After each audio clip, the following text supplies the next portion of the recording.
Hello, this is Dan Ferrisi, Editor-in-Chief with Commercial Integrator, welcoming you to AV Plus, the podcast for the commercial AV integration industry.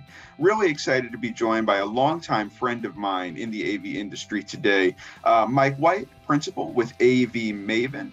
He's had a very long and storied career in the commercial AV industry. He's recognized and renowned as a digital signage expert. We're going to be talking specifically about digital signage today, the way integrators can leverage the opportunities available to them, some of the challenges that have manifested themselves over the last years and decades, and ways that integrators can overcome those challenges and realize recurring monthly revenue and just real actionable ROI coming from digital signage and the application thereof. I think you'll learn a lot from Mike. We're grateful to have him here today, and I hope you enjoy this edition of the AV Plus podcast.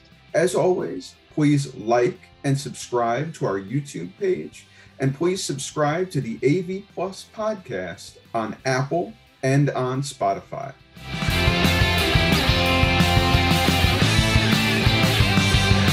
Well, Mike, it's always good to spend some time with you. I appreciate you being part of the AV Plus podcast.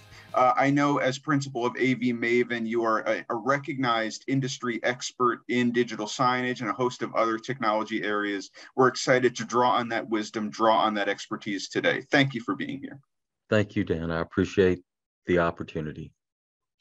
So let's get into it. Since the topic of conversation is digital signage, and I know you're going to be at DSC, the Digital Signage Experience, later this month, I just want to get a top-line overview from you of what you think the digital signage state of the industry is right now. Do you feel like, obviously it's been a topic of conversation for decades at this point. Ever since I joined the industry, people have been talking about digital signage, but do you feel like it's reached a new plateau, reached a new level, reached a new opportunity sphere that integrators should be taking advantage of? Well, I absolutely think that digital signage has reached a new level of interest. I think that it evolved from coming out of the COVID period of time and the need for the corporate world, especially to communicate with their team. Digital signage is clearly a mature industry. We're no longer living in the day of vaporware. We're no longer living in the day of players that are flaky. Today, the hardware is solid, the software is solid.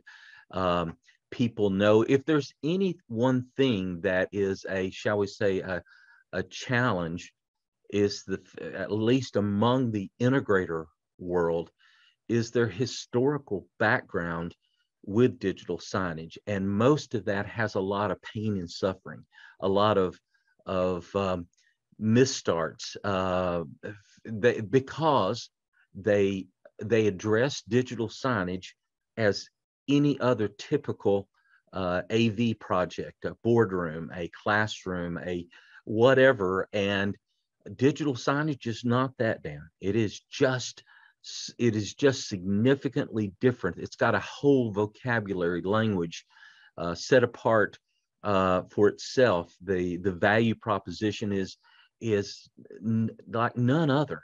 So I know that was a long answer to a very short question, but this industry can absolutely dynamically grow. As you are well aware of, Infocom has reflected it as the second highest growth potential within the world of AV from a standpoint, just short of staging. And you know why staging shut down, because nobody could do anything during the COVID time period. But absolutely, I think that digital signage has reached a point where we've got people that have never, integrators and customers that have never seriously talked about digital signage.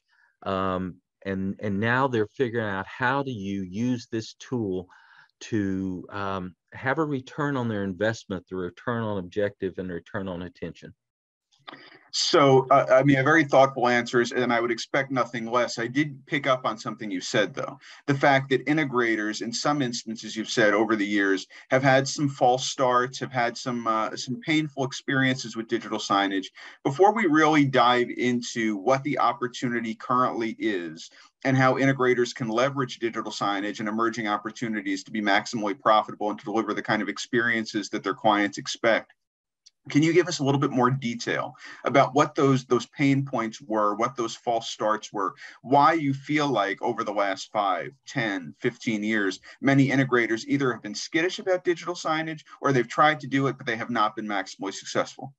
Yes, sir. I really appreciate that question because I spend a good bit of time every week talking to integrators because that's what I do is support integrators in and their teams at adopting, embracing digital signage as a means of producing profitable recurring revenue. To be specific, the challenges that occurred in the early years were brought on by several, it was the perfect storm. We had companies out there in the software world introducing CMS's, content management services, and they were enthusiastic. They had great looking booths at shows, but in background they were still claiming they could do things they weren't ready to do.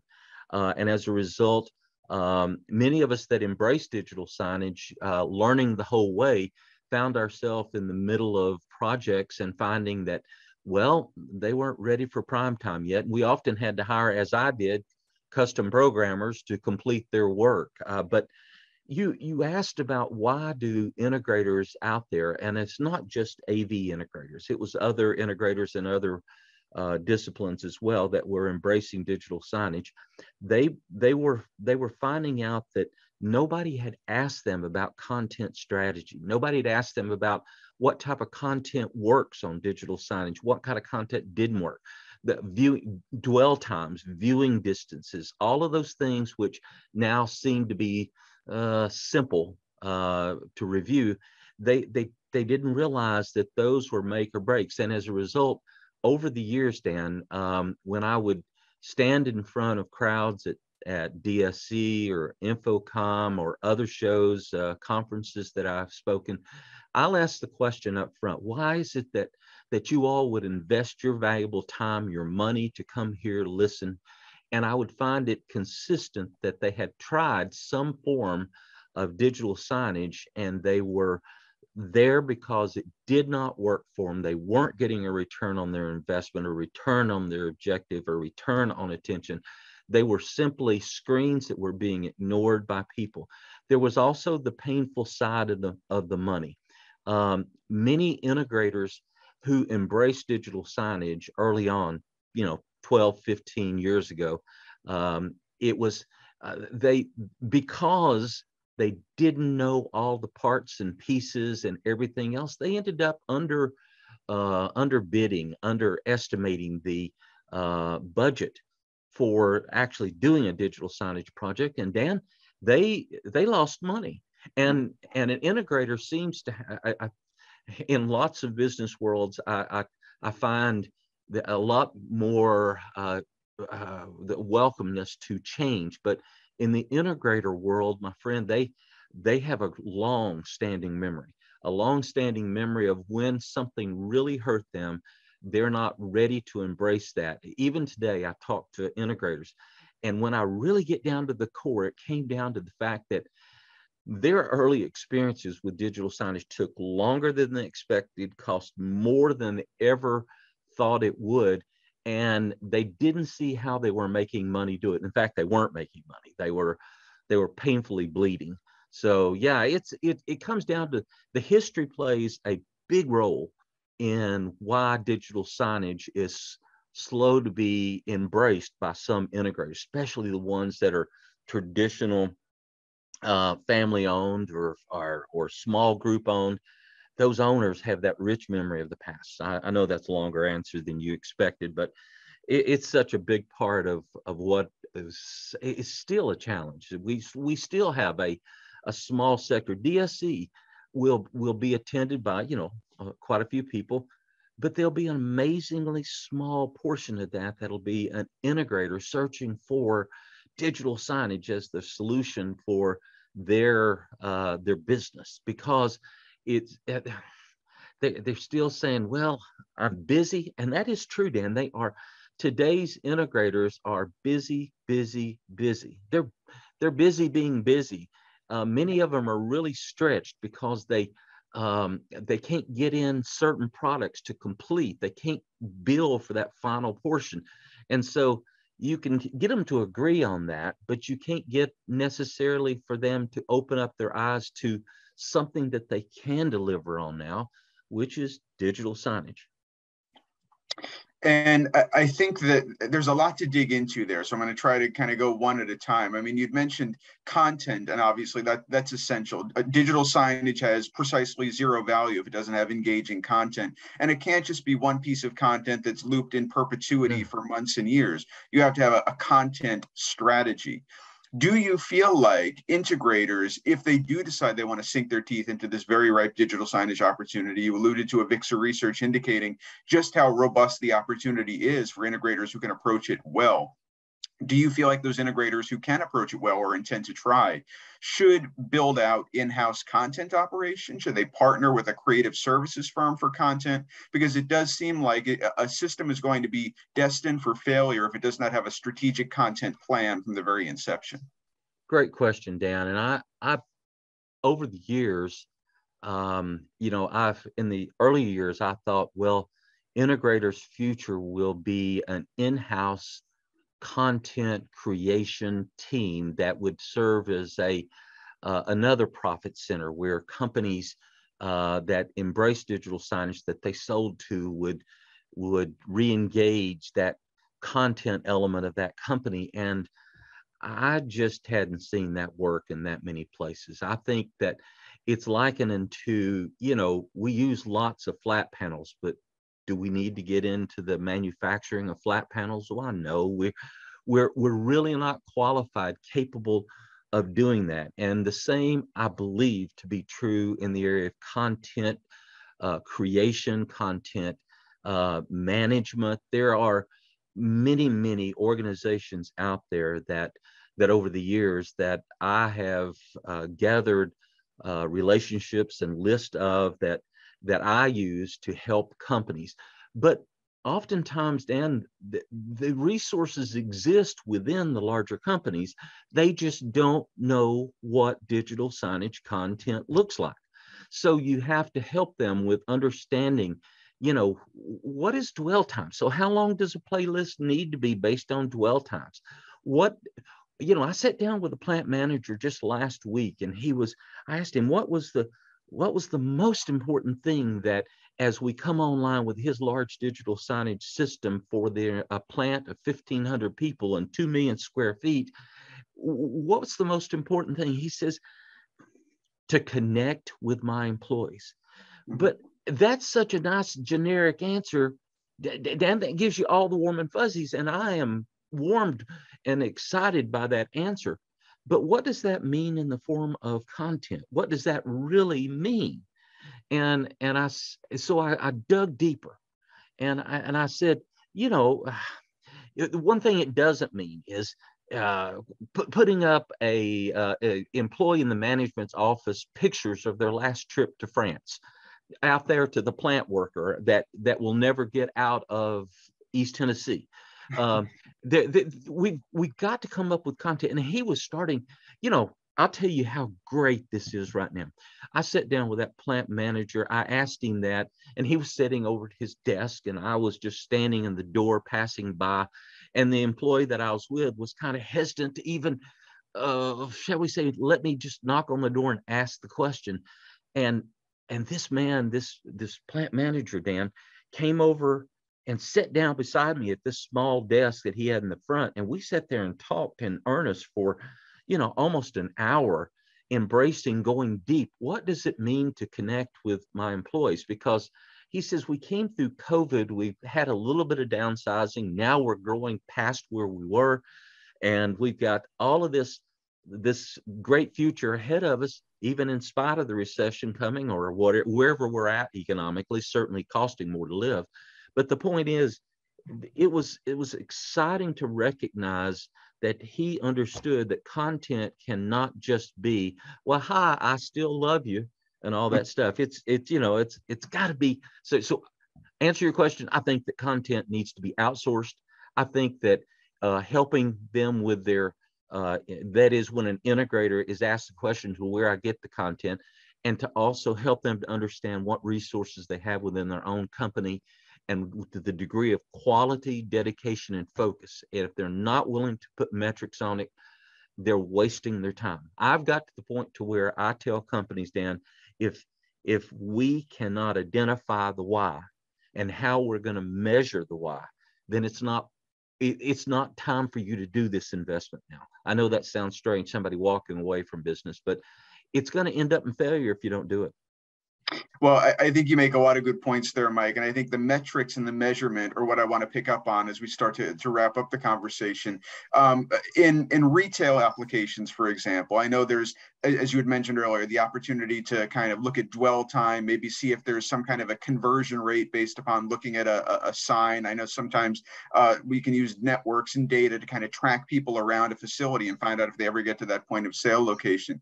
Do you feel like digital signage particularly lends itself to proving its ROI? Suppose it's used in a house of worship. The idea that the sign alerts people to a Bible study or something like that. And then as a result of that, there are more people the following week as opposed to the week before. Does digital signage, is it core to its value proposition? The idea that more than other kinds of technology deployments, it can actually prove, whether it's monetary, whether it's population going somewhere, it can prove its utility, it can prove its value. It's not hypothetical. Dan, it is not hypothetical.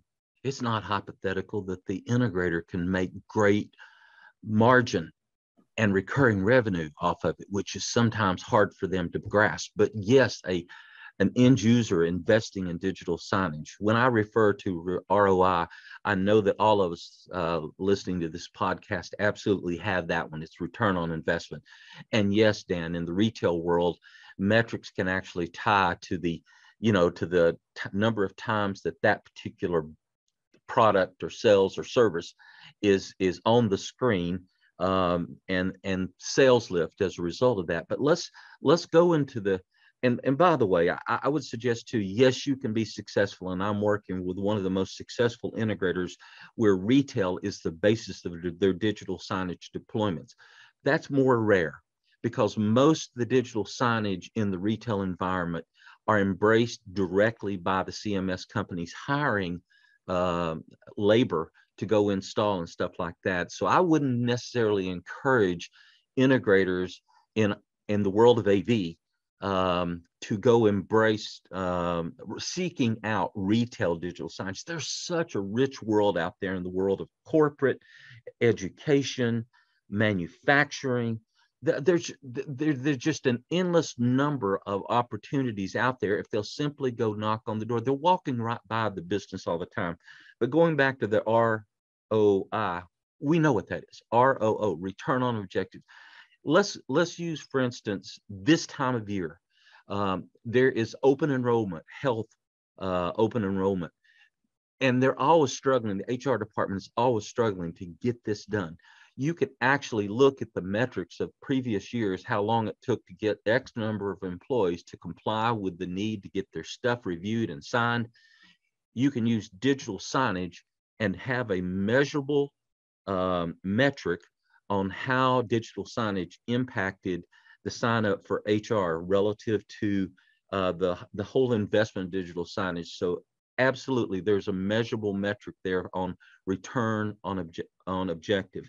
And the last one, return on attention, is a reflection of, it causes, you have to get some observation here, but the reality is most of digital signage, Dan, has been viewed as wallpaper for many, many years. People walk right by it because the content is not relevant. The content oftentimes makes them, requires them to think too much. We read at a glance. We look at screens in just seconds. And if we don't, if we don't gut that it's important for us, we simply don't pay attention to it again. And the worst sin of all, which was the early years of digital signage, and even true today, if you don't put metrics and have somebody's got skin in the game, is when they leave content on the screen, Dan, that have events that have occurred in the past. when they walk by and they see the picnic from last month is still on the screen. People after a couple of glances, they don't even look at it anymore because it's not relevant. But yes, metrics can be established to establish the worthiness and the validity for their investment in digital signage. Absolutely. Well, this has really been a very illuminating and mind-expanding discussion, Mike, and it's entirely to your credit that has been the case. I just want to kind of recap some of the takeaways that I've taken and give you the opportunity, if you want, to just kind of put a cap on it. It certainly seems, as you say, that integrators over the years, over the decades, in some cases, have had some difficulty with digital signage, but I think you've given us some best practices, some benchmarks to work with. The idea that, as we were both saying, you need to have a content strategy. It can't be a one and done. It can't be an afterthought. It has to be an integral part of the process, and it has to be updated regularly. As you say, no last month's picnic still on the digital sign. Nothing that's going to only appeal to or resonate with the management as opposed to the workers. It has to be something that appeals to everyone, that grabs everyone, that's updated regularly. The idea that you can leverage digital signage for recurring revenue, whether it's content management or anything like that, or content creation, if you happen to have the ability to build that out within your organization versus bringing on a creative services partner. The idea that recurring revenue is at your disposal if you're able to master this digital signage craft and trade. And of course, the fact that it does lend itself to metrics and measurements, the idea that you can look at sales lift and be directly attributed to digital signage, that can be very compelling to a technology manager or a decision maker deciding if they're going to invest in this kind of a solution. Or return on objective, as you say, whether it's having more people sign up for open enrollment, more people go to a Bible study that a house of worship is trying to advertise or trying to build up. It has the ability to prove itself more than perhaps a background music system does, or more than perhaps just a video wall does. It has something that's biophilic images or something that's not actionable per se. Is there anything you would like to add to that, just as key takeaways for those leaving this podcast saying, this is what I should do, this is what I want to do? Well, let me just insert one of the key important facts about if a management owner of an integration company is investing their time to listen to this, I want to leave you this one last nugget. Successful digital signage integrators must recognize that the success is based on a ground up build, meaning that you first teach a salesperson or salespersons in that organization what it is, what questions to ask, who to go ask, and you give them some degree of confidence that they don't walk by digital signage opportunities every single day. Then you build a single engineer that is capable of answering the question, which CMS do I pick?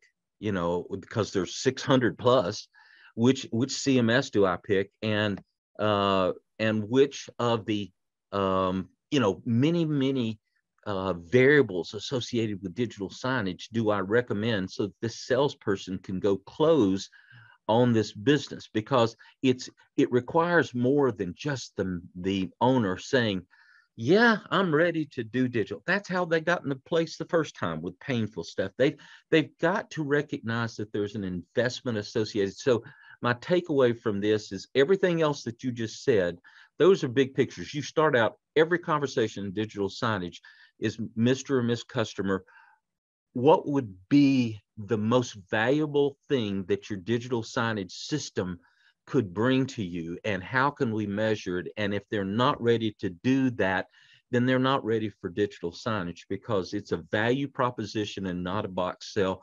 But knowing the integrator's structure, they must invest in their sales team, maybe one, two.